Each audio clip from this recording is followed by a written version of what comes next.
Talking with the guys in the room, I remember you said in Vancouver you kind of structured a practice specifically around like getting the guys in scoring chance situations. Folks said it was a little different today, but maybe the same concept. Was that a big emphasis today, was just getting guys touches in those areas? No, today was just tracking a little bit, playing a little bit better defense. That was the most important drill of the day. Of course, we always do certain drills that have an offensive element, but the important part was F3 and tracking. You had some changes on the defensive lineup. It seemed with Edmonton, kind of, I believe he was with Spence, and then Maguire with Clark. What do you see in there? What am I seeing? It's a long, hard season, and Clarkie's done a really good job. Played a lot of big, important minutes against higher competition in the lineup. Sometimes you just need a bit of a break. So Spenny's had his troubles. We've talked about that. He's got himself back up again. So sometimes just a breath helps you. So we'll let Clarkie play with Mo and challenge Spenny a little bit more with Eddie.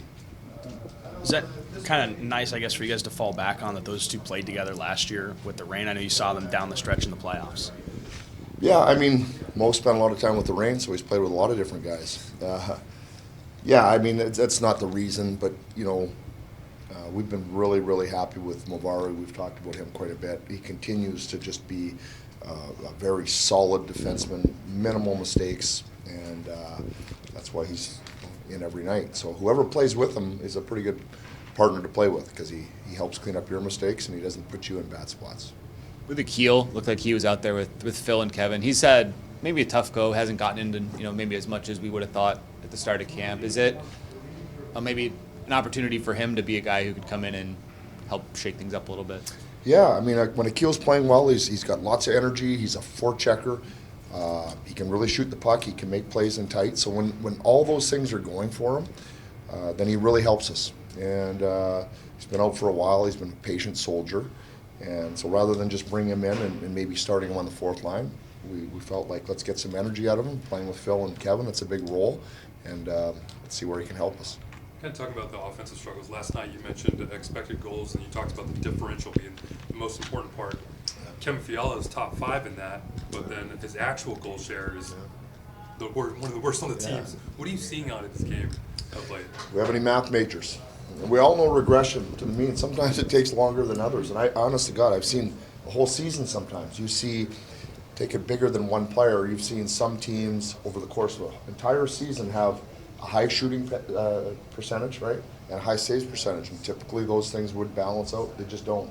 So the funny thing with math is sometimes it runs on longer than people would expect. So I'm not saying it's going to flip tomorrow or even this year, but that's the name of the game. It's creating more than you're giving up. You would hope that over time that's going to lead to positive results. What's your message to him? Because I saw you talking to him a little bit after the practice. What's kind of keeping him in line? I thought he worked hard last night. I thought he was engaged. I thought he was working, and that's all he needs to continue to do. Sometimes you try to think your way through things if you're not scoring as much, and try to think how it's happened. I'm guilty of it when I played. Probably every single scorer has done that. And I thought last night he worked, he shot, he had 5 shots. I think he has to continue to shoot. I'd like to see him go for 5 shots a night. I think that would be a good mentality for him. So that's my message to him. He's got to shoot more. Just got to shoot everything. That's what I would say. Hi, Jim. Hey, what was it like with Drew out on the ice today? Good. Yeah, I mean, and he was, that was in, pregame skate is not much. This was a real practice, even though it was short.